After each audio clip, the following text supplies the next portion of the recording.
Thank you. How nice to be here. And what we're going to do is I'm going to compress what I would like to talk about and then try to answer your questions for 45 minutes. So I'm really going to compress. It was 8 years ago. I was at a conference like this, and it was in Colorado. And at one of the dinners, I was assigned to sit next to former Vice President Al Gore. Now, whether you agree with Gore or disagree with Gore, I'm telling you, sitting next to him at dinner is taxing. In fact, it's unpleasant. And if you know anything about Gore's biography, before he went into politics, he was a journalist and practiced journalism, and it turns out he thinks he invented that also.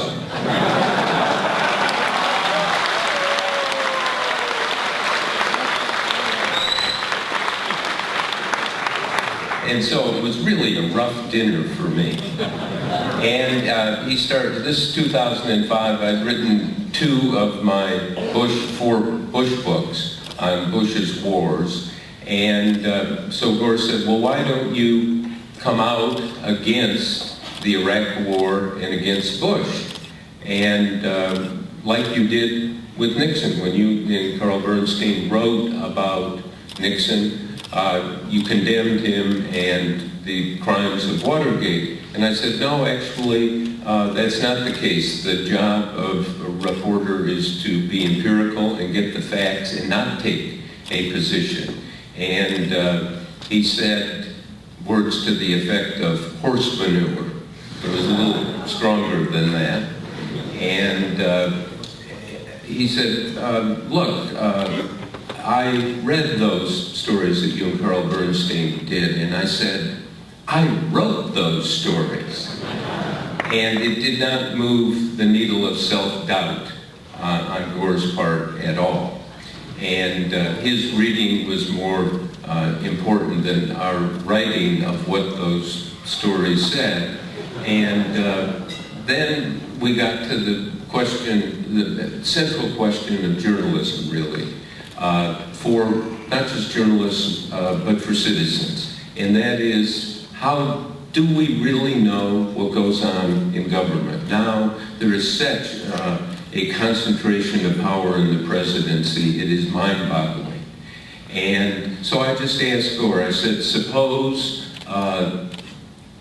let's think about the Clinton administration when you were there, had an important office in the West Wing, involved in everything. What percentage of what went on that's of interest or consequence do we now know? And Gore said, 1%. And I almost died having tried to understand Clinton and figure out what went on. And I have to confess, when he said 1%, to having an unclean thought. Yeah!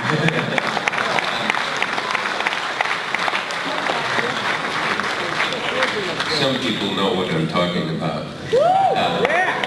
And so when he said 1%, that we just only knew 1%, I thought, is it possible that there are that many women that we don't know about?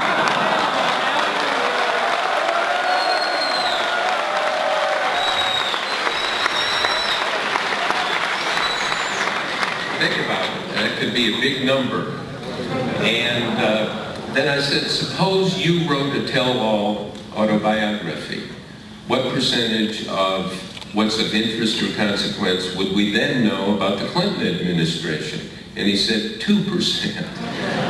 And he's being ornery and he's being Al Gore, but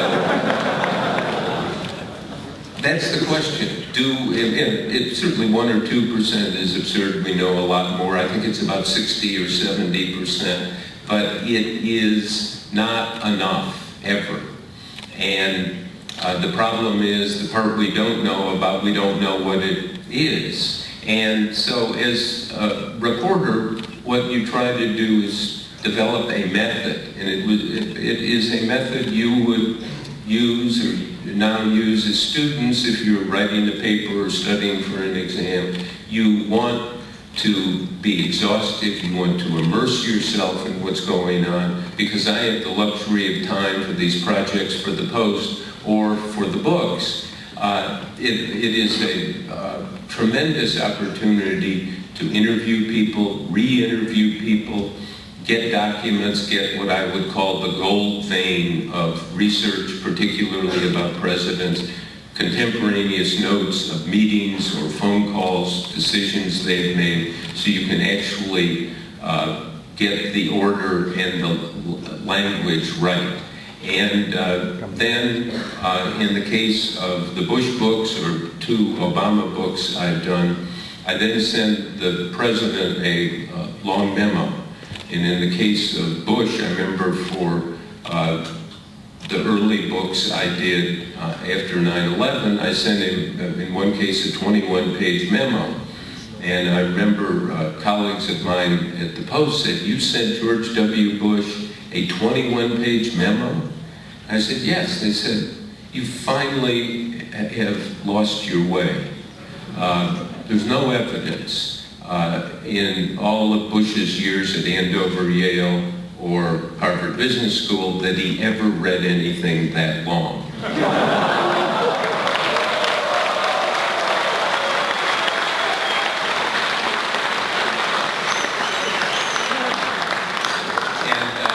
And I said, I'm an optimist, and I sent the memo, and the next day, the National Security Advisor contacted me and said, and called me in to the White House and said, "You're going to write these books, or each particular book, whether you talk to the president or not." And I said, "Of course." And they said, "He'll see you tomorrow."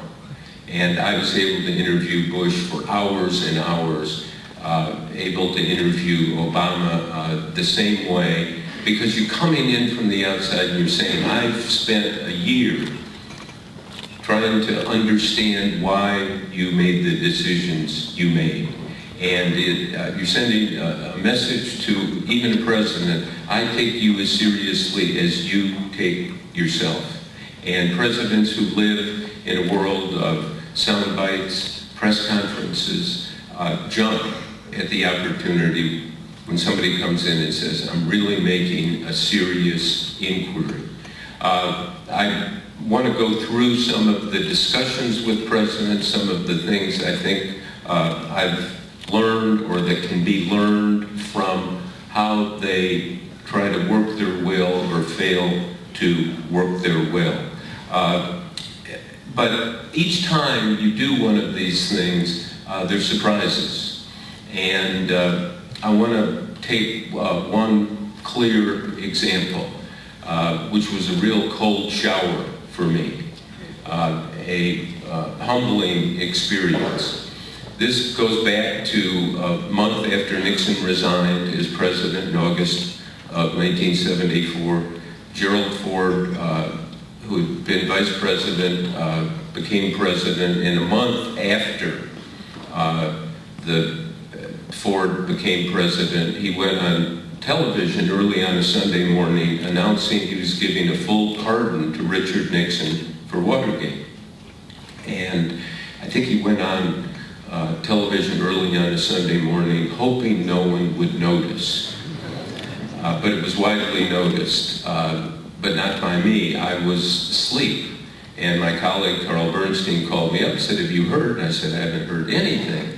And Carl, who truly has the ability to say what occurred with the most drama in the fewest words, and I'm going to quote him here. This is not my language, it's his. So I said, well, what happened? And he said, the son of a bitch pardoned the son of a bitch.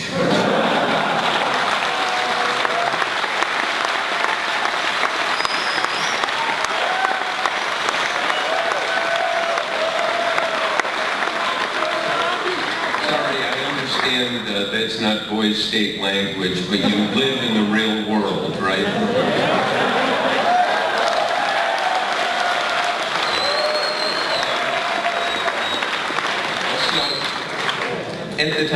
I thought the pardon is the ultimate act of corruption.